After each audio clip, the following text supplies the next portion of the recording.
ನಮಸ್ಕಾರ ಸ್ನೇಹಿತರೆ. ಫ್ರೇಜಲ್ ವರ್ಬ್ಸ್ ಮೇಲೆ ಇದು 7ನೇ ವಿಡಿಯೋ. ಇದಾದ ಮೇಲೆ ಇನ್ನೊಂದು 2 ವಿಡಿಯೋ ಇರ್ತವೆ, 8, 9. ಆವಾಗೆ ಈ ಟಾಪಿಕ್ ಎಲ್ಲ ಪೂರ್ತಿ ಆಗಿಬಿಡುತ್ತೆ.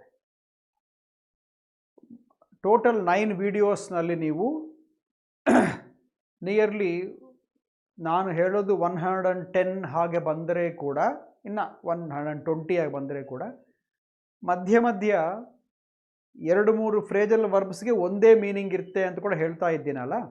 ಅವೆಲ್ಲ ತೊಗೊಂಡ್ರೆ ಇಟ್ ಮೇ ಟಚ್ 135, 140. ಸೊ ಇವು ನಮ್ಮ ಹತ್ರ ಇರೋ ಇಡಿಯಮ್ಸ್ ಫ್ರೇಜಲ್ ವರ್ಬ್ಸ್ನಲ್ಲಿ ಮಾಡರೇಟ್ ಲೆವೆಲ್ ಇರೋವು, ಇಂಪಾರ್ಟೆಂಟ್ ಅನ್ಕೊಂಬೋವು ನಿಮಗೆ ಹೇಳ್ತಾ ಇದ್ದೀನಿ. ಸ್ವಲ್ಪ ಪೇಷನ್ಸ್ ನೋಡಿಸಿ, ಒಪ್ಪಿಗೆಯಿಂದ ಎಲ್ಲ ನೋಡ್ರಿ, ಅರ್ಥವಾಗುತ್ತೆ. ಇವತ್ತಿನ ವಿಡಿಯೋದಲ್ಲಿ ಫಸ್ಟ್ ಫ್ರೇಜಲ್ ವರ್ಬ್ ಬಂದು ಮೇಕ್ಔಟ್. ಮೇಕ್ಔಟ್ ಅಂದರೆ ಟು ಡೆಸಿಫರ್ ಅಂತ ಬರೆದ್ದೇನೆ. ಡೆಸಿಫರ್ ಅಂದರೆ ಏನು ಅರ್ಥನೋ ಬಗಲಿಗೆ ಬರೆದ್ದೀನಿ. ಅಂಡರ್ಸ್ಟ್ಯಾಂಡ್ ಅಂತ ಅರ್ಥ. ಯಾವುದಕ್ಕೆ? ಡೆಸಿಫರ್ ಅಂದರೆ. ಇನ್ನೊಂದು ಅರ್ಥ ಟು ಸಕ್ಸೀಡ್, ಇನ್ನೊಂದು ಅರ್ಥ to make progress or to progress. 3 ಅರ್ಥ ಇದಕ್ಕೆ. To decipher, to succeed, to progress. First example, ಡೆಸಿಫರ್ಗೆ first example. I can't make out the doctor's handwriting. Doctors ಭಾಳ ಫಾಸ್ಟಾಗಿ ಬರೀತಾರಲ್ಲ, ಅದು ಅವ್ರಿಗೆ ಅರ್ಥ ಆಗುತ್ತೆ, ಮೆಡಿಕಲ್ ಶಾಪ್ ಅವ್ರಿಗೆ ಅರ್ಥ ಆಗುತ್ತೆ, ನಮಗೆ ಅರ್ಥ ಆಗೋದಿಲ್ಲ. ಹಂಗೆ ಬರೆದ್ರೆ I can't make out, I can't understand the doctor's handwriting, ಇದು ಆಗೋದು. ಎರಡನೇದೇನು? To succeed. ಒಂದು ಕೆಲಸ ಮಾಡೋ ಕಾಲಕ್ಕೆ ನಾವು ಸಕ್ಸಸ್ಫುಲ್ ಆದರೆ ಕೂಡ ಅನ್ಬೋದು. My neighbour has really made out. Made out ಇಲ್ಲಿ ಆನ್ ಅಲ್ಲ, ಇನ್. ಇದು in the business this year ಅಂತ ಹೇಳಿದ್ದೇನೆ. ನೀವು ಮೇಕ್ ಅನ್ನಿದ್ದೀರಿ, ಇಲ್ಲಿ ಮೇಡ್ ಬರೆದಿದ್ದೀರಿ ಅಂದರೆ ಅದಕ್ಕೆ ರೀಸನ್ ನಿಮಗೆ ಗೊತ್ತು. ಹ್ಯಾಸ್ ಬರೆದಿನಲ್ಲ, ಹ್ಯಾಸ್ ಆದಮೇಲೆ ನಿಮಗೆ V1, V2, V3 ಇದರಲ್ಲಿ ಯಾವುದು ಬರಬೇಕು? V3 ಬರಬೇಕು. ಅದಕ್ಕೋಸ್ಕರ ಮೇಕ್ಗೆ V3 ಏನು ಅಂದರೆ ಮೇಡ್, ಹ್ಯಾಸ್ ಮೇಡ್. ನಮ್ಮ ನೈಬರು ಈ ವರ್ಷ ಅವರ ಬಿಸ್ನೆಸ್ನಲ್ಲಿ ಭಾಳ ಸಕ್ಸಸ್ಫುಲ್ಲಾಗೇ ಇದ್ದಾರೆ, ಚೆನ್ನಾಗಿ ನಡೆದಿದ್ದೆ ಈ ವರ್ಷ ಅವ್ರ business successful. So my neighbour has really made out, has really succeeded in his business this year ಅಂತ ಎರಡನೇದು. ಮೂರನೇದೇನು? To progress. ಟು ಪ್ರೋಗ್ರೆಸ್ ಅಂದರೆ ನಾವು ಮಾಡೋ ಕೆಲಸದಲ್ಲಿ ಸಕ್ಸಸ್ಫುಲ್ಲಾಗೇ ನಡೀತಾ ಇದ್ದರೆ ಅದನ್ನೇನಂತೀರಿ ನಾವು ಏನಂತೀವಿ? ಐ ಆಮ್ ಪ್ರೋಗ್ರೆಸ್ಸಿಂಗ್ ವೆಲ್ ಅಂತ ಅಂತೀವಲ್ಲ. Work is progressing well. ಕೆಲಸ ಚೆನ್ನಾಗಿ ಫಾಸ್ಟಾಗಿ ನಡೀತಾ ಇದೆ, ಎಲ್ಲಿ ಬ್ರೇಕ್ ಇಲ್ಲ. ಆದರೆ ಪ್ರೋಗ್ರೆಸ್ ಅಂತ 3ನೇ ಅರ್ಥ. ಸೆಂಟೆನ್ಸ್ ನೋಡ್ರಿ. ನಿಮ್ಮ ಫ್ರೆಂಡು ಸಿಟಿದಲ್ಲಿ ಉದ್ಯೋಗ ಸೇರಿದ್ದಾನಲ್ಲ, ಹೆಂಗೆ ಪ್ರೋಗ್ರೆಸ್ ಆಗ್ತಾ ಇದ್ದಾನೆ? Is he doing well? How is your friend, how is your friend making out in his new job in the city? Job ಬಂದಿದೆಯಲ್ಲ, ಹೆಂಗಿದ್ದಾನೆ ಜಾಬ್ನಲ್ಲಿ? ಚೆನ್ನಾಗಿ ಪ್ರೋಗ್ರೆಸ್ ಮಾಡ್ತಾ ಇದ್ದಾನ? Is he really making out in the new job ಅಂತ ಅರ್ಥ. 3 meanings ಸ್ನೇಹಿತರೆ: to understand, to succeed, to progress. ಆಯಿತಾ? Next make up. ಇದಕ್ಕೆ ಕೂಡ 3 ಮೀನಿಂಗ್ಸ್ ಇವೆ ನೋಡ್ರಿ. ಆಮೇಲೆ ಮೇಕಪ್ ಅಂದ್ಕೊಂಡ್ರೆ ನಾವು ಏನು ಅನ್ಕೊತೀವಿ ಅಂದರೆ, ಏನು ಪೌಡರು ಸ್ನೋ ಹಾಕೊಂಬೋದು ಅನ್ಕೊತೀವಿ, ಅಂದರೆ ಒಳ್ಳೆ ಬಟ್ಟೆ ಹಾಕ್ಕೊಂಬೋದು, ಬ್ಯೂಟಿಫುಲ್ಲಾಗಿ ಕಾಣಿಸೋದು ಅಂತ ಅಲ್ಲ. ಅದು ನೌನ್. ಮೇಕಪ್ ಇದು ಫ್ರೇಜಲ್ ವರ್ಬ್ ಅಲ್ಲ, ಅದಕ್ಕೋಸ್ಕರ ಇದಕ್ಕೆ ಬೇರೆ ಮೀನಿಂಗ್ ಇರುತ್ತೆ. ಒಂದು, to invent or cook stories. ಅಂದರೆ ಅದು ನಡೆದಿಲ್ಲ, ಸುಮ್ಮನೆ ನಡೆದಿದೆ ಅಂತ ಅವನು ಕ್ರಿಯೇಟ್ ಮಾಡ್ತಾ ಇದ್ದಾನಷ್ಟೆ. It has not happened, but he is only cooking a story. ಅಂದರೆ he is only telling us a false story. It has not happened. ನಾವು ಚಿಕ್ಕಂದವಾಗ ಸ್ಯಾಲಿಗೆ ಲೇಟಾಗಿ ಹೋಗಿದ್ದರೆ ಮಾಸ್ಟ್ರು ಕೇಳಿದರೆ ಏನನ್ನ ಯಾಕೋ ಲೇಟ್ ಆಗಿದೆ ಅಂತ ನಾವು ಸುಳ್ಳು ಹೇಳಿರ್ತೀವಿ. ಅದಲ್ಲ ರೀಸನ್. ಅದನ್ನು ಸುಳ್ಳು ಹೇಳಿ ಪನಿಷ್ಮೆಂಟ್ ತಪ್ಪಿಸ್ಕೊಂಡಿರ್ತೀವಿ. ಹಾಗೆ ಯಾರನ್ನ ಇರೋ ಒಂದು ವಿಷಯನ ನಡೆದಿದೆ ಅಂತ ಕ್ರಿಯೇಟ್ ಮಾಡಿ ಹೇಳ್ತಾ ಇದ್ದರೆ ಅದನ್ನು ಕುಕಿಂಗ್ ಸ್ಟೋರೀಸ್, ಇನ್ವೆಂಟಿಂಗ್ ಸ್ಟೋರೀಸ್ ಅಂತ ಅಂತೀವಿ. ಅದನ್ನು ಮೇಕಪ್ ಅನ್ಬೋದು. ನೋಡ್ರಿ, first example, don't believe bunny's words.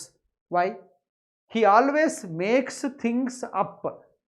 Makes ಆದಮೇಲೆ ಥಿಂಗ್ಸ್, ಅಪ್ ಇನ್ನೊಂದು ಬ್ರ್ಯಾಕೆಟ್ಸ್ನಾಗಿರೋವು ಫ್ರೇಜಲ್ ವರ್ಬ್ಸ್.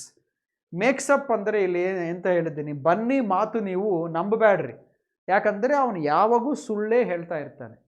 ಅವನು ಯಾವುದು ನಡೆದಿರೋದು ಹೇಳಲ್ಲ, ನಡೆದಿದೆ ಅಂತ ಹೇಳ್ತಾನೆ. ನೀವು ಎಂಕ್ವೈರಿ ಮಾಡಿದ್ರೆ ಅದು ನಡೆದಿರಲ್ಲ. He is a liar, he plays mischief, he makes things up, he doesn't speak truth ಅಂತ ನಂಬಬೇಡ್ರಿ. ಎರಡನೋ meaning. To reconcile or to restore friendly relations. ಇಷ್ಟು ಮುಂಚೆ ಎರಡು ಕಂಟ್ರೀಸ್ ಆಗಲಿ, ಇಬ್ಬರು ಇಂಡಿವಿಜುವಲ್ಸ್ ಆಗಲಿ ಚೆನ್ನಾಗಿ ಫ್ರೆಂಡ್ಸ್ ಆಗಿದ್ದರು. ಮಧ್ಯೆ ನಡೆದಿದ್ದೇನು, ಇವಾಗ ಅವರು ಯಾಕೆ ಹಾಗೆ ಎನಿಮೀಸ್ ಆಗಿರಬೇಕು, ಮತ್ತು ಒಂದು ಸರಿ ಮಾತಾಡಿಕೊಂಡು ಹಳೆವೆಲ್ಲ ಮರ್ತೋಗಿ ಮತ್ತೆ ಫ್ರೆಂಡ್ಸ್ ಆಗೋಣ ಅಂತ ಅಂದ್ಕೊಂಡ್ರೆ, now they are trying to reconcile, now they are trying to make up and be friends again. They want to make up. They were once good friends. Example ನೋಡ್ರಿ, they were good friends but something happened in the middle, so they should make up now. ಅಂದರೆ now they should reconcile, they should forget the old differences. ಮತ್ತೇನು ಮಾಡಬೇಕು, ಎಲ್ಲ ಅದು ಮರ್ತೋಗ್ಬಿಟ್ಟು and be friends again, ಮತ್ತು ಅವರು ಸ್ನೇಹಿತರಾಗಿರಬೇಕು. ಮುಂಚೆ ಸ್ನೇಹಿತರೆ, ಮಧ್ಯೆ ಜಗಳಾಟ ಬಂದಿದೆ, ಅಭಿಪ್ರಾಯ ಭೇದಗಳು ಬಂದಿವೆ, ಅವು ಇವಾಗ ಮರ್ತೋಗ್ಬಿಟ್ಟು ಮತ್ತೆ ಫ್ರೆಂಡ್ಸ್ ಆಗಬೇಕು ಅವರು. They have to make up, they have to reconcile ಅಂತ ಅರ್ಥ. ಭಾಳ ಇಂಪಾರ್ಟೆಂಟ್. ನಾವು ಮೂರನೋದು ನೋಡ್ರಿ, to compensate or complete what was missing. ಕಾಲೇಜಿಗೆ ನೀವು ಒಂದು 3 days ಹೋಗಿಲ್ಲ, ಜ್ವರ ಬಂದಿತ್ತು, ಹೋಗಿಲ್ಲ, ಇಲ್ಲ ಬೇರೆ ಊರಿಗೆ ಹೋಗಿದ್ದೀರಿ, ಹೋಗಿಲ್ಲ ಕಾಲೇಜಿಗೆ. ಆವಾಗ ಟೀಚರ್ಸು ಭಾಳ ನೋಟ್ಸ್ ಕೊಟ್ಟಿದ್ದಾರೆ. ನೀವು ಬಂದ ಮೇಲೆ ಊರಿಂದ ನೋಡಿದ್ರೆ ಭಾಳ ನೋಟ್ಸ್ ಇದೆ. ಅವಾಗ ಏನು ಮಾಡ್ತೀವಿ, ಮಾಮೂಲಾಗಿ ನಾವು 10 o'clock ರಾತ್ರಿ ಮಲ್ಕೊತಾ ಇದ್ದರೆ ಒಂದು 3-4 days 12 o'clock ತನಕ ಮೇಲ್ಕೊಂಡು ಅದೆಲ್ಲ ಬರ್ಕೊತೀವಲ್ಲ, ಬರ್ಕೊಂಡು ಕಲ್ತ್ಕೊತೀವಿ. ಏನು ಮಾಡಿದ್ದೀರಿ ನೀವು, ಇಷ್ಟಕ್ಕೆ ಮುಂಚೆ ಸ್ವಲ್ಪ ನಷ್ಟ ಜರುಗಿದಲ್ಲ, ಅದನ್ನು ನೀವು ಫಿಲ್ ಮಾಡ್ಕೊತಾ ಇದ್ದೀರಿ. You are filling what was not there. You have lost some time. Now you are working overtime and filling that lost time and compensating for that lost time. ಹಾಗೆ ಆಫೀಸ್ಗೆ ಹೋಗಿಲ್ಲ, ಜ್ವರ ಬಂದು 2-3 days ಭಾಳ ಕೆಲಸ pending ಆಗಿಬಿಟ್ಟಿದೆ. ಅವ್ರು ನಿಮ್ಮ ತಂದೆ ಏನು ಮಾಡ್ತಾರೆ, ಆಫೀಸ್ 5 ಗಂಟೆಗೆ ಆಗೋತಾ ಇದ್ದರೆ ಒಂದು 3-4 days 7 ಗಂಟೆ ತನಕ ಕೆಲಸ ಮಾಡ್ತಾರೆ. ಸಾಯಂಕಾಲ 2 hours ಎಕ್ಸ್ಟ್ರಾ ಕೆಲಸ ಮಾಡಿ ಅದೆಲ್ಲ ಕಂಪ್ಲೀಟ್ ಮಾಡ್ತಾರೆ. ಯಾವುದು ಜ್ವರ ಕಾರಣವಾಗಿ ಹೋಗಿರಲಿಲ್ಲ ಆಫೀಸ್ಗೆ, ಅವರು ಮಾಡಬೇಕಾದ ಕೆಲಸ ಎಲ್ಲ ಪೆಂಡಿಂಗ್ ಆಗಿಬಿಟ್ಟಿದೆಲ್ಲ, ಅದನ್ನು ಇವರು ಒಂದೊಂದು ಸಾರಿ ಕಾಂಪೆನ್ಸೇಟ್ ಮಾಡಿಕೊಂಡಾಗೆ ಓವರ್ ಟೈಮ್ ಕೆಲಸ ಮಾಡಿ ಅದೆಲ್ಲ ಕಂಪ್ಲೀಟ್ ಮಾಡ್ಕೊಂಡ್ಬಿಡ್ತಾರೆ. ಪೆಂಡಿಂಗ್ ವರ್ಕ್ ಎಲ್ಲ ಮಾಡಿಬಿಡ್ತಾರೆ. ಅದನ್ನು ಮೇಕಪ್ ಅಂತ ಅನ್ಬೋದು. ಅದಕ್ಕೋಸ್ಕರ ಮೂಡೋ ಎಕ್ಸಾಂಪಲ್ ನೋಡ್ರಿ, I have to make up for my lost time. ನಾನು ಭಾಳ ಟೈಮನ್ನು ನಾನು ಹೋಗೊಟ್ಕೊಂಡಿದ್ದೀನಿ, ಅದನ್ನೆಲ್ಲ ಇವಾಗ ನಾನು ರೀಕ್ಯೂಪ್ ಮಾಡ್ಕೋಬೇಕು. ಅಂದರೆ ಓವರ್ ಟೈಮ್ ಕೆಲಸ ಮಾಡಬೇಕು, ಅದೆಲ್ಲ ಮತ್ತೆ ಕಂಪ್ಲೀಟ್ ಮಾಡಬೇಕು ಅಂತ ಅರ್ಥ. ಭಾಳ ಇಂಪಾರ್ಟೆಂಟ್ ಸ್ನೇಹಿತರೆ. ಮೇಕಪ್ ಅಂದರೆ ಅಲಂಕರಣೆ ಮಾಡ್ಕೊಬೋದಲ್ಲ. These 3 meanings: to invent or cook some false stories, to reconcile and to forget old differences. 3, to compensate or complete for lost things or lost time. Now comes next one, make off with. ಅಂದರೆ ಕಳ್ಳತನ ಮಾಡೋದು.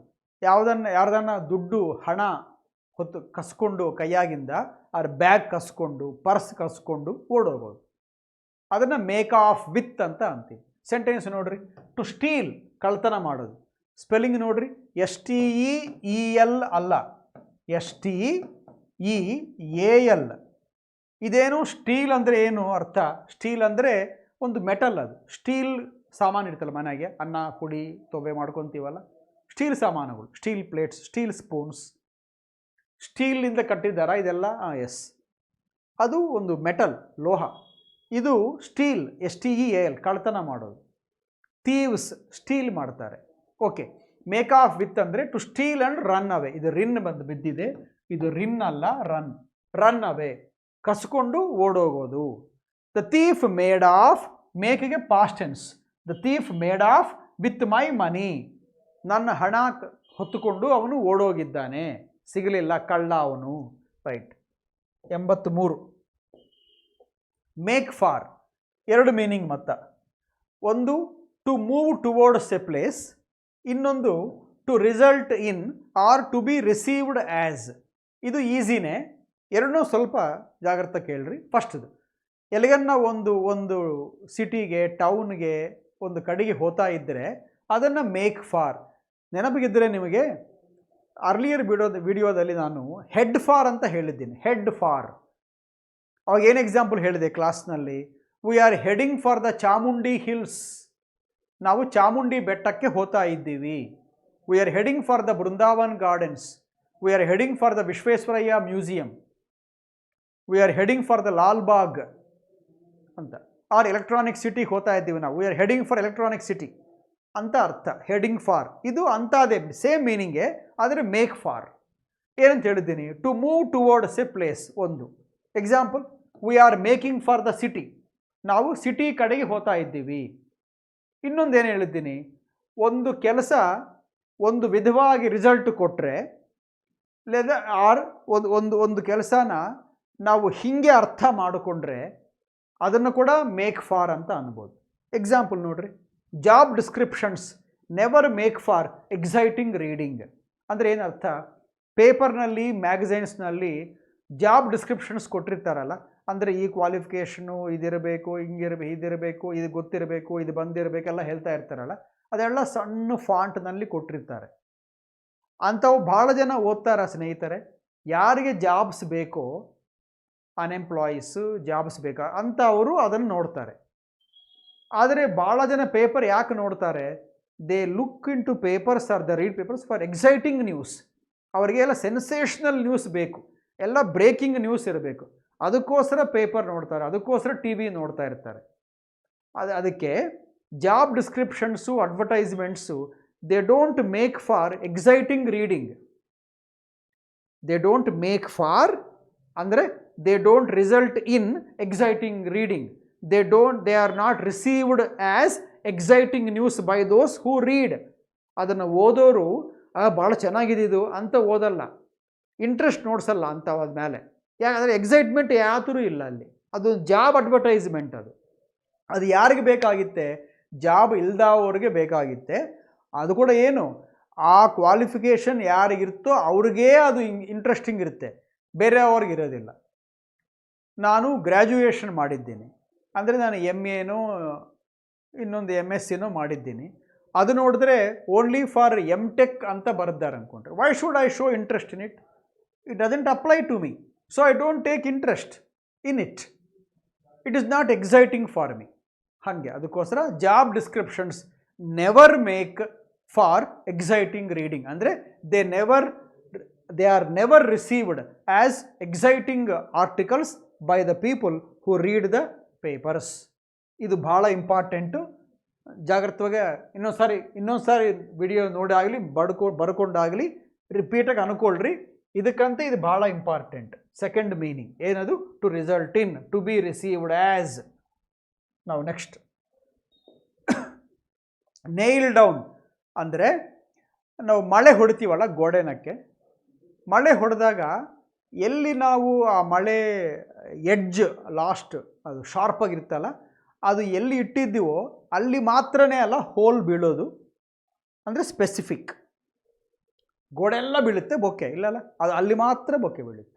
ಅದನ್ನು nail down ಅಂತೀವಿ. ಹಾಗೆ to make someone say something precisely. ಒಂದು ವಿಷಯನ ಸುತ್ತು ಏನು ಹೇಳಿದಾಗೆ ಟು ದ ಪಾಯಿಂಟ್ ಹೇಳಿದ್ರೆ ಅದನ್ನು ನೇಲ್ ಡೌನ್ ಅಂತಾರೆ. ಎಕ್ಸಾಂಪಲ್ ನೋಡ್ರಿ, they promise to visitors next week. ಯಾರೋ ನಿಮ್ಮ ಫ್ರೆಂಡ್ಸೋ ಬಳಗನೋ ಹೇಳಿದ್ದಾರೆ ಏನಂತ? ನಾವು ಬರೋ ವಾರ ನಿಮ್ಮ ಮನೆಗೆ ಬರ್ತೀವಿ ಅಂತ ಹೇಳಿದ್ದಾರೆ. ಅಂತ ಯಾವಾಗ ಹೇಳಿದವರು? ಶುಕ್ರವಾರ ಹೇಳಿದ್ದಾರೆ, ಶನಿವಾರ ಹೇಳಿದ್ದಾರೆ, ಬರೋ ವಾರ ನಿಮ್ಮ ಮನೆಗೆ ಬರ್ತೀವಿ ಅಂತ. ಬರೋ ವಾರ ಅಂದರೆ 7 ದಿವಸ. ಯಾವತ್ತು ಬರ್ತೀರ ಅನ್ಕೋಬೇಕು? ಗೊತ್ತಿಲ್ಲ. ನಿಮಗೇನ ಕೆಲಸ ಇದ್ದರೆ ಹೋಗೋಕ್ಕಿಲ್ಲ, ಬಿಡೋಕ್ಕಿಲ್ಲ. ಹಾಗಾಗಿತ್ತಲ್ಲ, ಅದಕ್ಕೋಸ್ಕರ ಏನಂತ ಇದ್ದೀರಿ? But we have to nail them down to a date. ಹಂಗಲ್ಲ, ಬರೋ ವಾರ ಬರ್ತೀವಿ ಅಂದರೆ ಹಂಗೆ ಬೇಡ. ಬರೋ ವಾರ ಯಾವ ದಿವಸ ಬರ್ತೀರೋ ಹೇಳ್ರಿ. ಗುರುವಾರ ಬರ್ತೀರಾ, ಶುಕ್ರವಾರ ಬರ್ತೀರಾ ಹೇಳ್ರಿ, ಅವತ್ತು ನಾವು ಮನೆಯಲ್ಲಿ ಇರ್ತೀವಿ. ಅಷ್ಟೇ ಆಗಲಿ. ಬರೋ ವಾರ ಅಂದರೆ ನಾವು ಎಲ್ಲ ಕೆಲಸ ಬಿಟ್ಟು ಕುತ್ಕೋಬೇಕಾ ನೀವು ಬರ್ತೀರಿ ಅಂತ? ಅದಕ್ಕೋಸ್ಕರ ಒಂದು ದಿವಸ ಪರ್ಟಿಕ್ಯುಲರ್ ಆಗಿ ಸ್ಪೆಸಿಫಿಕ್ ಆಗಿ ಹೇಳ್ರಿ, ಅವತ್ತು ಬರ್ತೀವಿ, ಅವಾಗ ಬರ್ತೀವಿ ಅಂತ. We wait, you come, let us spend some time. ಅದಕ್ಕೋಸ್ಕರ ನೈಲ್ ಡೌನ್ ಅಂದರೆ to make someone tell or say things specifically, precisely, without vagueness. Vague ಅಂದರೆ ನಾಟ್ ಕ್ಲಿಯರ್. ಕ್ಲಿಯರ್ ಆಗಿಲ್ದಾಗಿ ಒಂದು ಕರೆಕ್ಟಾಗಿ ಡೇಟ್ ಹೇಳು. ಇವಾಗ ಫ್ರೆಂಡ್ ಫೋನ್ ಮಾಡಿ ಅಂತ, ನಾಳೆ ಬರ್ತೀನಿ. ನಾಳೆ ಅಂದರೆ ಯಾವಾಗೋ? ಬೆಳಿಗ್ಗೆನಾ, ಮಧ್ಯಾಹ್ನನ, ಸಾಯಂಕಾಲ, ಯಾವಾಗ ಬರ್ತಿ? ಒಂದು ಟೈಮ್ ಹೇಳು ಅಂತ ಅಂತೀವಲ್ಲ. ಆದರೆ ಸಾಯಂಕಾಲ 5 ಗಂಟೆಗೆ ಬರ್ತೀನಿ, that is fine. Nail down exact time. ಹಾಗೆ. ಸೊ ನೆಕ್ಸ್ಟ್ ಒನ್,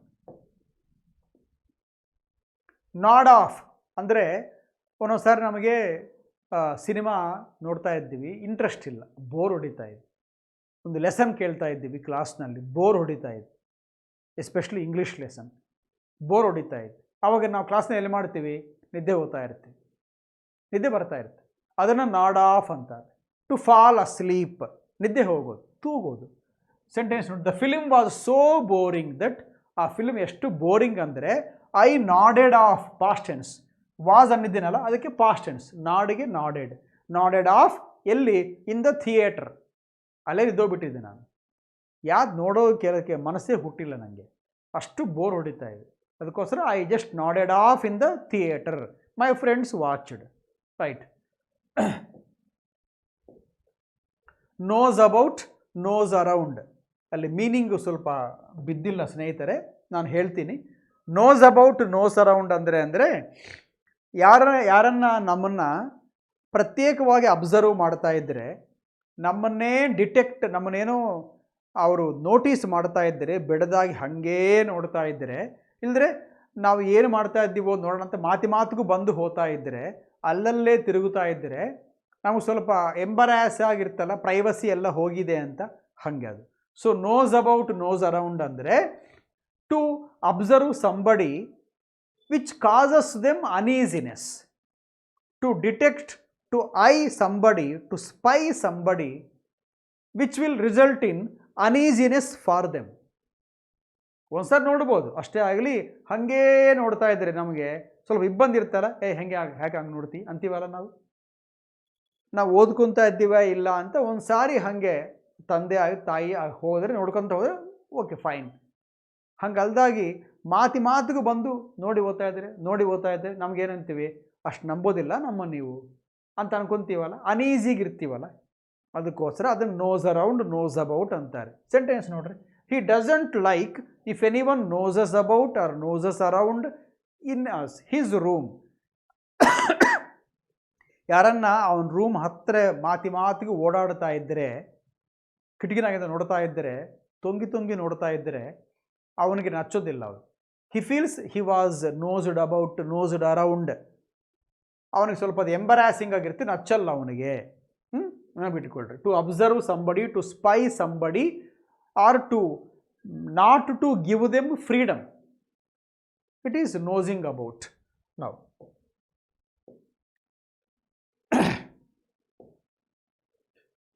ಆಗೋ ಈ ಸ್ನೇಹಿತರೆ ಪಿ ಬಂದಿವಿ, ಪ್ಯಾನ್ ಔಟ್. ಪ್ಯಾನ್ ಔಟ್ ಅಂದರೆ ನಾವು ಏನೋ ಒಂದು ಕೆಲಸ ಸಕ್ಸಸ್ಫುಲ್ಲಾಗಿ ಮಾಡಿದರೆ ಅದನ್ನು ಪ್ಯಾನ್ ಔಟ್ ಅಂತೀವಿ. 2 meanings. To turn out well ಅಂದರೆ ಕೂಡ ಅದೇ, ಟು ಬಿ ಸಕ್ಸಸ್ಫುಲ್ ಅಂದರೆ ಕೂಡ ಅದೇ. ಏನು ಬರ್ತೀನಿ sentence? Our plan to open a new branch in the city or town did not pan out. ಅಂದರೆ ನಾವು ಅಂದ್ಕೊಂಡಿದ್ದ ಒಂದು ಪ್ಲ್ಯಾನು ಸಕ್ಸಸ್ಫುಲ್ ಆಗಿಲ್ಲ. Not, did not. ಆಗಿದ್ದರೆ ಪ್ಯಾನ್ಡ್ ಔಟ್. ನಾಟ್ ಇಲ್ಲ, ಡಿಡ್ ಇಲ್ಲ. ಪ್ಯಾನ್ಡ್ ಔಟ್ ವೆಲ್ ಅಂದರೆ ಸಕ್ಸಸ್ಫುಲ್ಲಾಗಿ ನಡೆದಿದೆ. ಈ ಕೆಲಸ ಮಾಡಬೇಕು ಅಂದ್ಕೊಂಡಿದ್ದೆ, ಮಾಡಿದ್ದೀನಿ. So I was able to pan out my plan. ಮಾಡೋಕ್ಕಾಗಿಲ್ಲ. I could not pan out my plan. Pan out to be successful in doing something or to turn out well. Turn out ಅಂದರೆ ಅದು ಹಾಗೆ result ಕೊಡೋದು. Important pan out. Pan ಅಂದರೆ everywhere, all ಅಂತ ಅರ್ಥ. Okay, pass out. ಆಮೇಲೆ ನಾವು pass out ಅಂದರೆ ಏನು ಅನ್ಕೊಂತಿರ್ತೀವಿ ಅಂದರೆ ನೀವು 2018 ಪಾಸ್ ಔಟಾ 2019 ಪಾಸ್ ಔಟಾ ನೀವು ಅಂತ ಕೇಳ್ತಾ ಇರ್ತೀವಿ. ಅಂದರೆ ಅದು ನೌನ್ ಫಾರ್ಮ್ ಸ್ಟೂಡೆಂಟಿಗೆ ಬರುತ್ತೆ. ಡಿಗ್ರಿ ತೊಗೊಂಡಿದ್ದರೆ ಪಾಸ್ ಔಟ್ ಅಂತಾರೆ. ಇದು ಆಗಂಗಲ್ಲ, ಇದು ವರ್ಬ್. ಇದು ಅಂದರೆ ಫ್ರೇಜಲ್ ವರ್ಬ್. 2 ಮೀನಿಂಗ್ಸ್. ಒಂದೇನೋ ಅನ್ಕಾನ್ಷಿಯಸ್ ಆಗಿಬಿಡೋದು, ಅಂದರೆ ಮೂರ್ಛೆ ಹೋಗಿದ್ದಾನೆ, ಸ್ಪೃಹೆ ಇಲ್ಲ ಮೇಲೆ, ಹಿ ಬಿಕೇಮ್ ಅನ್ಕಾನ್ಷಿಯಸ್. ಇನ್ನೊಂದು ಟು ಡಿಸ್ಟ್ರಿಬ್ಯೂಟ್, ಎಲ್ಲರಿಗೂ ಅದನ್ನು ಶೇರ್ ಮಾಡೋದು, ಎಲ್ಲರಿಗೂ ಹಂಚೋದು. First sentence to become unconscious. Example ನೋಡ್ರಿ, the old man passed out because the room was too hot. Passed out ಅಂದರೆ ಪ್ರಾಣ ಹೋಗಿದೆ ಅಂತಲ್ಲ, ಆ ಮುದುಕ ಸತ್ತೋಗಿದ್ದಾನಂತಲ್ಲ ಅರ್ಥ. ಆ ರೂಮ್ನಲ್ಲಿ ಅಸಲು ಗಾಳಿನೇ ಇಲ್ಲ, ಅಲ್ಲಿ ಗಾಳಿ ಬರೋ ಮಾರ್ಗನೇ ಇಲ್ಲ, ಭಾಳ ತುಂಬ ಸಫೊಕೇಶನ್ ಇದೆ. ಅದಕ್ಕೋಸ್ಕರ ಆತ ಮುದುಕರು ಪಾಪ ಭಾಳ ಇಬ್ಬಂದಿ ಪಟ್ಟಿದ್ದಾರೆ. ಮತ್ತು ರೂಮ್ ಮಾರ್ಚಿದ ಮೇಲೆ ಸ್ವಲ್ಪ ಗಾಳಿ ಬಂದ ಮೇಲೆ he came back to consciousness. ಹಾಗೆ the old man passed out due to suffocation ಅಂತ ಅರ್ಥ. Or the room was too hot, so the old man passed out. He felt lot of difficulty in breathing. ಇನ್ನೂ meaning ಏನು? To distribute. ಇದು ಈಸಿನೇ. Please pass out these books among the children. ಅಂದರೆ ಏನು? ಈ ಪುಸ್ತಕಗಳಿವೆಲ್ಲ ಒಂದು 20-30 ಬುಕ್ಸ್ ಇವೆಲ್ಲ, ಎಲ್ಲರಿಗೂ ಒಂದೊಂದು ಕೊಟ್ಕೊತ ಬರ್ರಿ. ಚಾಕ್ಲೇಟ್ಸ್ ತಗೋ, ನಿಮ್ಮ ಫ್ರೆಂಡ್ಸ್ಗೆಲ್ಲರಿಗೂ ಪಾಸ್ ಔಟ್ ಮಾಡು. ಅಂದರೆ pass out these chocolates to all your friends, among your friends. ಎಲ್ಲರಿಗೂ ಒಂದೊಂದು ಡಿಸ್ಟ್ರಿಬ್ಯೂಟ್ ಮಾಡ್ಕೊತ ಬಾ. ಡಿಸ್ಟ್ರಿಬ್ಯೂಟ್ ಅಂದರೆ ಪಾಸ್ ಔಟ್. 88, ನಾವು 89. ಪಾಸ್ ಅಪ್ ಸಾರಿ. ಪಾಸ್ ಅಪ್ ಅಂದರೆ ಒಂದು ಆಪರ್ಚುನಿಟಿ ಇತ್ತು, ಅದನ್ನು ನೀವು ಯೂಸ್ ಮಾಡಿಕೊಂಡಿಲ್ಲ ಅಷ್ಟೇ, ಅಂಥದನ್ನು ಪಾಸ್ ಅಪ್ಪಿಂದ ಹೇಳಬೇಕು. ಇದು ನಿಮಗೆ ಒಳ್ಳೇದಾಗ್ತಾ ಇತ್ತು, ಅವಾಗ ಹೇಳಿದ್ವಿ ಕೇಳೋ ಕೇಳೋ ಈ ಮಾತು ಅಂತ, ಕೇಳಲಿಲ್ಲ ನೀವು. ಅದಕ್ಕೆ ನಿಮಗೆ ಒಂದು ಒಳ್ಳೆಯ ಅವಕಾಶ ಜಾರೋಯಿತು, ಯು ಮಿಸ್ಡ್ ಇಟ್. ಅದಕ್ಕೆ not to take advantage of an opportunity. ಒಂದು ಅವಕಾಶ ಇದ್ದಾಗ ಅದನ್ನು ಯೂಸ್ ಮಾಡ್ಕೋಬೇಕು. If you let it go you regret later. ಅದಕ್ಕೋಸ್ಕರ I am sad that you haven't passed up this opportunity to study in America. ಇಲ್ಲಿ ಸ್ವಲ್ಪ error ಇದೆ, ಇಲ್ಲಿ ನಾಟ್ ಬೇಕಿಲ್ಲ, ಯು ಹ್ಯಾವ್ ಪಾಸ್ಡ್ ಅಪ್. ಯಾಕಂದರೆ ಪಾಸ್ಡ್ ಅಪ್ ಅಂದ್ರೇ not to take advantage ಅಲ್ಲ, ಇನ್ನೊಂದು ನಾಟ್ ಬೇಕಿಲ್ಲ ಅಲ್ಲಿ. So I am sad that you have passed up this opportunity to study in America. America ಅಲ್ಲಿ ಓದ್ಕೊಂಬಕ್ಕೆ ಇದು ಒಂದೇ ಒಳ್ಳೆಯ ಅವಕಾಶ ಬಂದಿತ್ತು ನಿನಗೆ, ನೀನು ಮಿಸ್ ಮಾಡ್ಕೊಂಡಿದ್ದೆ. ನೀನು ಅದನ್ನು ಓಕೆ ಮಾಡಿದರೆ ಒಳ್ಳೆ ಫ್ಯೂಚರ್ ಇರ್ತಾ ಇತ್ತು ಅಂತ ಅಂದಾರೆ ಹೀಗೆ. So I am sad, I am worried, I am upset that you have passed up this good opportunity to study in America. ಈ ಜಾಬ್ ನಿಮಗೆ ಆಫರ್ ಮಾಡ್ತಾ ಇದ್ದಾರೆ, ತಗೋ, ಇದು ಬೇಡ ಅನ್ಬೇಡ, ಒಳ್ಳೆ ಆಪರ್ಚುನಿಟಿ ಇದು. ನಾನು ಮಾಡಲ್ಲದು ಅಂದರೆ ಮತ್ತೆ ನೀನೇ ಬಾಧೆ ಬೀಳ್ತಿ. ಅದಕ್ಕೋಸ್ಕರ don't pass it up, take it, use it to advantage. ಹಾಗೆ ಇಂಪಾರ್ಟೆಂಟ್ ಸ್ನೇಹಿತರೆ. ಭಾಳ ಜನಕ್ಕೆ ಪಾಸ್ ಅಪ್ ಅಂದರೆ ಗೊತ್ತಿರಲ್ಲ, ಬೇರೆ ಬರಿತಾ ಇರ್ತಾರೆ. To not to take advantage of an offer or a thing.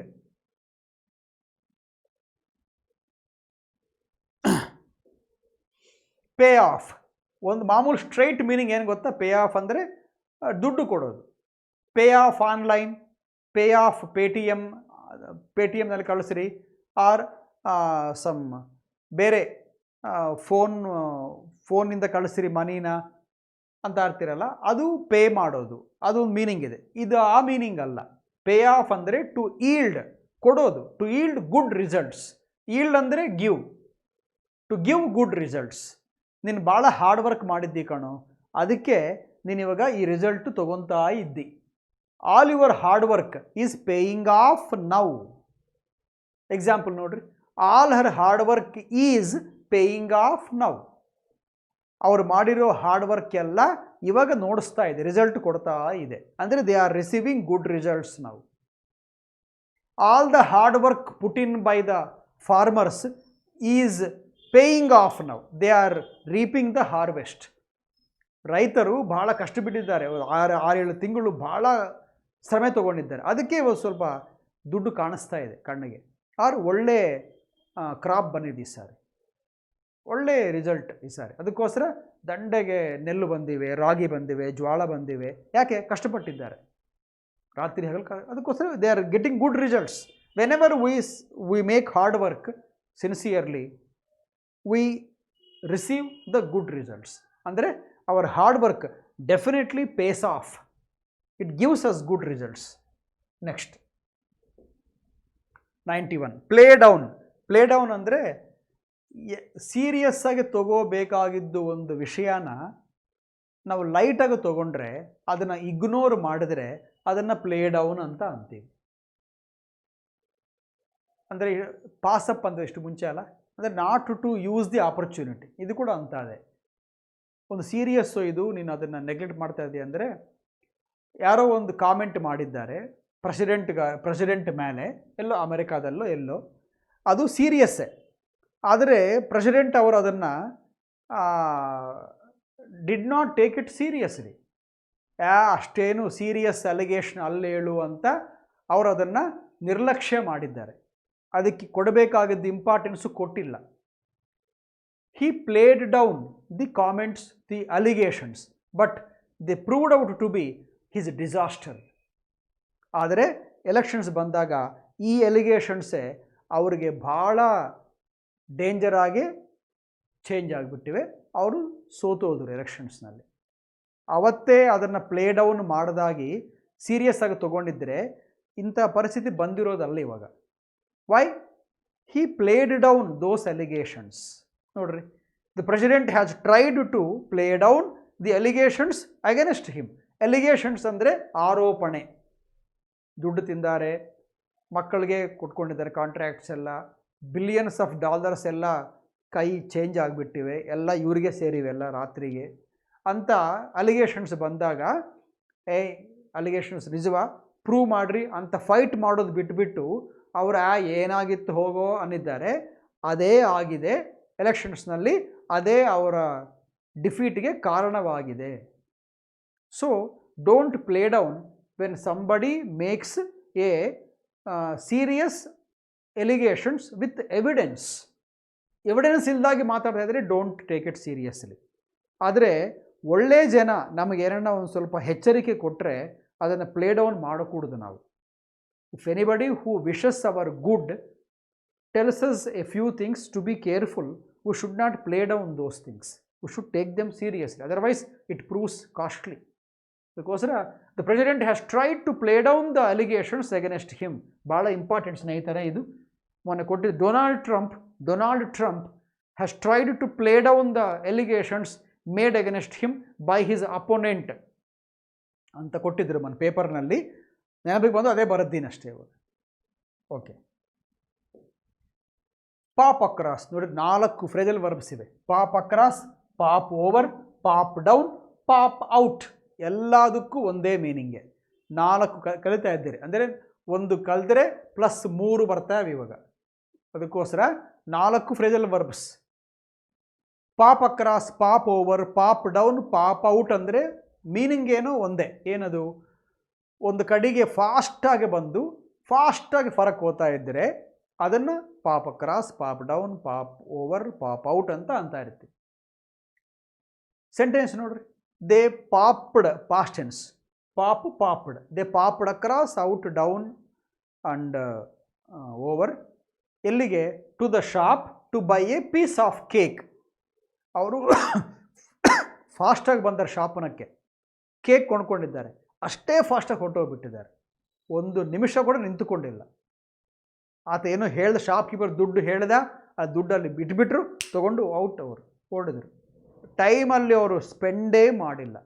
ಒಂದೊಂದು ಸಾರಿ ನಾವು ಕೂಡ ಮದುವೆಯಲ್ಲಿ ಮನೆಯಲ್ಲಿ ಫಂಕ್ಷನ್ ನಡೀತಾ ಇದ್ದರೆ ಮನೆಗೆ ಬರ್ತಾ ಇರ್ತೀವಿ, ಹೋಗ್ತಾ ಇರ್ತೀವಿ. ಅದು ಕೂಡ ವಿ ಕೀಪ್ ಪಾಪಿಂಗ್ ಅಕ್ರಾಸ್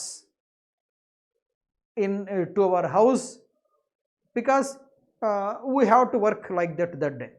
ಕೆಲಸ ಇರುತ್ತೆ, ಮಾಮೂಲಾಗಾದರೆ ಅಷ್ಟು ಬರೋದು ಹೋಗೋದಿಲ್ಲ. ಆದರೆ ಫಂಕ್ಷನ್ ಅಲ್ಲ, ಭಾಳ ಮದುವೆ ಅಂದ್ಕೊಳ್ರಿ, ಭಾಳ ಕೆಲಸ ಇರುತ್ತೆ, ಯಾವುದೋ ಒಂದು ಕೆಲಸ ಬರ್ತಾನೆ ಇರುತ್ತೆ. ಅದಕ್ಕೋಸ್ಕರ V keep popping across, popping out, popping down, popping over, coming and going quickly in one specific direction. Right, important. ಭಾಳ ಜನಕ್ಕೆ ಗೊತ್ತಿರಲ್ಲ ಇಂಥ ಮೀನಿಂಗ್ ಇರುತ್ತೆ ಅದಕ್ಕೆ ಅಂತ. ಇಂಥವೇ ಪರೀಕ್ಷೆಗಳಲ್ಲಿ ನಮಗೆ ಕಾಣಿಸೋದು. So please make a serious reading. Last but one ಸ್ನೇಹಿತರೆ, ಪುಟ್ ಫಾರ್ವರ್ಡ್ ಅಂದರೆ ಏನೋ ಒಂದು ಹೆಜ್ಜೆ ಮುಂದಕ್ಕೆ ಹಾಕೋದು ಮಾತ್ರನೇ ಅಲ್ಲ, ಅದು ಮಾಮೂಲು ವರ್ಬ್. ಇದು ಫ್ರೇಜಲ್ ವರ್ಬ್ ಅಲ್ಲ, ಇದಕ್ಕೆ ಬೇರೆ ಮೀನಿಂಗ್ ಇರುತ್ತೆ. ಈ ಮೀನಿಂಗ್ ಏನಂದರೆ, ಎಲ್ಲನ ಒಂದು ಉದ್ಯೋಗಕ್ಕಾಗಲಿ, ಇಲ್ಲದ್ರೆ ಒಂದು ಕಮಿಟಿನಕ್ಕಾಗಲಿ, ಸೆಲೆಕ್ಷನ್ ಪ್ಯಾನೆಲ್ನಕ್ಕಾಗಲಿ, ನಮ್ಮ ಹೆಸರನ್ನ ಯಾರನ್ನ ರೆಕಮೆಂಡ್ ಮಾಡಿದರೆ ಆಗಲಿ, ನಾವೇ ಬೇರೆಯವ್ರ ಹೆಸರನ್ನ ರೆಕಮೆಂಡ್ ಮಾಡಿದರೆ ಆಗಲಿ, ನೀವು ಅನ್ಬೋದು ಪುಟ್ ಫಾರ್ವರ್ಡ್ ಅಂತ. ಸೆಂಟೆನ್ಸ್ ನೋಡ್ರಿ, ಮೈ ಫ್ರೆಂಡ್ಸ್ ಫಾದರ್, ನಮ್ಮ ಫ್ರೆಂಡು ಅವ್ರ ಫಾದರ್ ಇದ್ದಾರೆ, ತಂದೆ, ಅವರು ನನ್ನ ಹೆಸರನ್ನು ರೆಕಮೆಂಡ್ ಮಾಡಿದರು. ಯಾವುದಕ್ಕೆ? ಒಂದು ಕಮಿಟಿನಕ್ಕೆ. ಅವ್ರನ್ನ ತೊಗೊಳ್ರಿ, ಈ ಮನುಷ್ಯರನ್ನ ತೊಗೊಳ್ರಿ ಕಮಿಟಿನಕ್ಕೆ, ಚೆನ್ನಾಗಿ ಕೆಲಸ ಮಾಡ್ತಾನೆ, ಇಲ್ಲದ್ರೆ ಅವನ್ನ ತೊಗೊಳ್ರಿ, ನಮ್ಮ ಭಾಳ ಬೇಕಾಗಿದ್ದವನು ಅವನು. ರೆಕಮೆಂಡೇಷನ್. ಈ ಜಾಬ್ ಒಂದು ವೇಕೆನ್ಸಿ ಇದೆ, ಯಾರೋ ಎಮ್ ಎಲ್ ಎನೋ ಅಮಾತ್ಯರೋ ರೆಕಮೆಂಡ್ ಮಾಡಿದ್ದಾರೆ, ನಮ್ಮವನೇನೋ ತೊಗೋಬೇಕು ನೀವು ಅಂತ. ಅವರು ಸರಿ ಸರ್ ಹಾಗೆ ಮಾಡ್ತೀವಿ. So he was a recommended candidate. Why? The minister has recommended his name. ಹಾಗೆ the minister has put forward his relatives name for the vacancy, for the post. ಆ ಉದ್ಯೋಗಕ್ಕೆ ಅಮಾತ್ಯರು ಇವರ ಹೆಸರನ್ನ ರೆಕಮೆಂಡ್ ಮಾಡಿದ್ದಾರೆ. ಅದಕ್ಕೋಸ್ಕರ ಪುಟ್ ಫಾರ್ವರ್ಡ್ ಅಂದರೆ my friends father has put forward my name for the committee to be appointed. ಇನ್ನು appoint ಮಾಡಿಲ್ಲ, appoint ಮಾಡಬೇಕಾಗಿದ್ದು ಕಮಿಟಿಗೆ ನನ್ನ ಹೆಸರವರು ಶಿಫಾರಸು ಮಾಡಿದ್ದಾರೆ, ರೆಕಮೆಂಡ್ ಮಾಡಿದ್ದಾರೆ ಅಂತ. Right, important. Next last one ಸ್ನೇಹಿತರೆ, 15, ಪುಟ್ ಆಫ್. ಇದು ಈಸಿನೇ, ಆದರೆ ಯಾಕೆ ಬರೆದ್ದೀನಿ ಅಂದರೆ, ಇವಾಗ ಕೂಡ ಭಾಳ ಜನ ಪುಟ್ ಆಫ್ಗೆ ಪುಟ್ ಔಟ್ಗೆ ಡಿಫರೆನ್ಸು ಇದೆ, ಅದನ್ನು ಮಿಕ್ಸಪ್ ಮಾಡ್ತಾ ಇರ್ತಾರೆ. ಅಂದರೆ ಪುಟ್ ಆಫ್ನ ಯೂಸ್ ಮಾಡೋ ಕಾಲಕ್ಕೆ ಪುಟ್ ಔಟ್ ಮಾಡ್ತಾರೆ, ಪುಟ್ ಔಟನ್ನ ಯೂಸ್ ಮಾಡಿದಾಗಿ ಪುಟ್ ಆಫ್ ಮಾಡ್ತಾ ಇರ್ತಾರೆ. ಕನ್ಫ್ಯೂಷನ್, ಅದಕ್ಕೋಸ್ಕರ ಬರೆದ್ದೀನಿ. ಪುಟ್ ಆಫ್ ಅಂದರೆ ವಾಯ್ದಾ ಹಾಕೋದು, ಅಂದರೆ ಏನು? Post phone. ಅಲ್ಲಿ ಬರೆದ್ದೀನಿ ನೋಡ್ರಿ, ಪೋಸ್ಟ್ ಪೋನ್. ಪುಟ್ ಔಟ್ ಅಂದರೆ ಏನು ಗೊತ್ತಾ? ಬೆಂಕಿ ಇದೆ, ಅದನ್ನು ಆರಿಸೋದು. ಸ್ಟವ್ ಅಂಟುಕೊಂಡಿದೆ, ಭಾಳ ಮೇಲಕ್ಕೆ ಬಂದಿದೆ ಫ್ಲೇಮ್ಸ್ ಎಲ್ಲ, ಇಮ್ಮಿಡಿಯೇಟಾಗಿ ನೀರಾಗಲಿ, ಇಲ್ಲದ್ರೆ ಒಂದು ಭಾಳ ದಪ್ಪಕ್ಕಿರೋ ಕಂಬಳಿ ಆಗಲಿ, ಒಂದು ಬೆಡ್ಶೀಟ್ ಆಗಲಿ ತೊಯಿಸಿ ಅದ್ರ ಮೇಲೆ ಹಾಕಿಬಿಟ್ರೆ ಆರೋಗಿತ್ತು. ಹಾಗೆ ಬೆಂಕಿನ ಆರಿಸೋದನ್ನು ಪುಟ್ ಔಟ್ ಅಂತ ಅನ್ನಬೇಕು. ಲೈಟ್ ಇದೆ, ಆಫ್ ಮಾಡಿರಿ, ನಿದ್ದೆ ಹೋಗ್ತೀನಿ ನಾನು, ಬೆಳಕು ಭಾಳ ಇದೆ, put out the lamp of ಮಾಡಿರಿ, ಬಲ್ಬ್ ಆಫ್ ಮಾಡಿರಿ, ಅಷ್ಟು ಬ್ರೈಟ್ನೆಸ್ ಕಣ್ಣಕ್ಕೆ ಬಿದ್ದರೆ ನಿದ್ದೆ ಬರಲ್ಲ ನನಗೆ, ಅದಕ್ಕೋಸ್ಕರ ಆರಿಸ್ಬಿಡ್ರಿ. ಎಕ್ಸ್ಟಿಂಗ್ವಿಷ್ ಅಂತ ಅರ್ಥ ಇದಕ್ಕೆ. ಎಕ್ಸ್ಟಿಂಗ್ವಿಷ್, EXTINGUISH, ಆರಿಸೋದು, ಎಕ್ಸ್ಟಿಂಗ್ವಿಷ್. ಇದು ಪುಟ್ ಆಫ್ ಅಂದರೆ postpone. Our journey was put off, ಪ್ರಯಾಣ ವಾಯ್ದಾ ಬಿದ್ದಿದೆ. ಯಾಕೆ? ಡ್ಯೂ ಟು ಬ್ಯಾಡ್ ವೆದರ್, ವಾತಾವರಣ ಚೆನ್ನಾಗಿಲ್ಲ, ಮಳೆ ಹಿಡ್ಕೊಂಡಿದೆ, ಹೋಗೋಕ್ಕಾಗೋದಿಲ್ಲ, ಅದಕ್ಕೋಸ್ಕರ we will postpone our journey to next week. ಹಾಗೆ ಪುಟ್ ಆಫ್ ಅಂದರೆ to postpone, put out ಅಂದರೆ to end the fire or to extinguish the fire. 94 ಆಗಿವೆ, ಅಂದರೆ 15 ಇಡಿಯಮ್ಸ್ ಕಲ್ತಿದ್ದೀವಿ ಇವತ್ತು. ಇನ್ನೊಂದು 2 ವಿಡಿಯೋಸ್ ಮಾಡಿದರೆ ಫ್ರೇಜಲ್ ವರ್ಬ್ಸು ಪೂರ್ತಿ ಆಗಿಬಿಡುತ್ತೆ. ನಿಮಗೆ ಭಾಳ ಉಪಯೋಗ ಪಡಬೇಕಂತ ನಾನು ಕೋರ್ಕೊತೀನಿ. Hope God is kind to us. Till our next video, I wish all of you a very pleasant, safe time.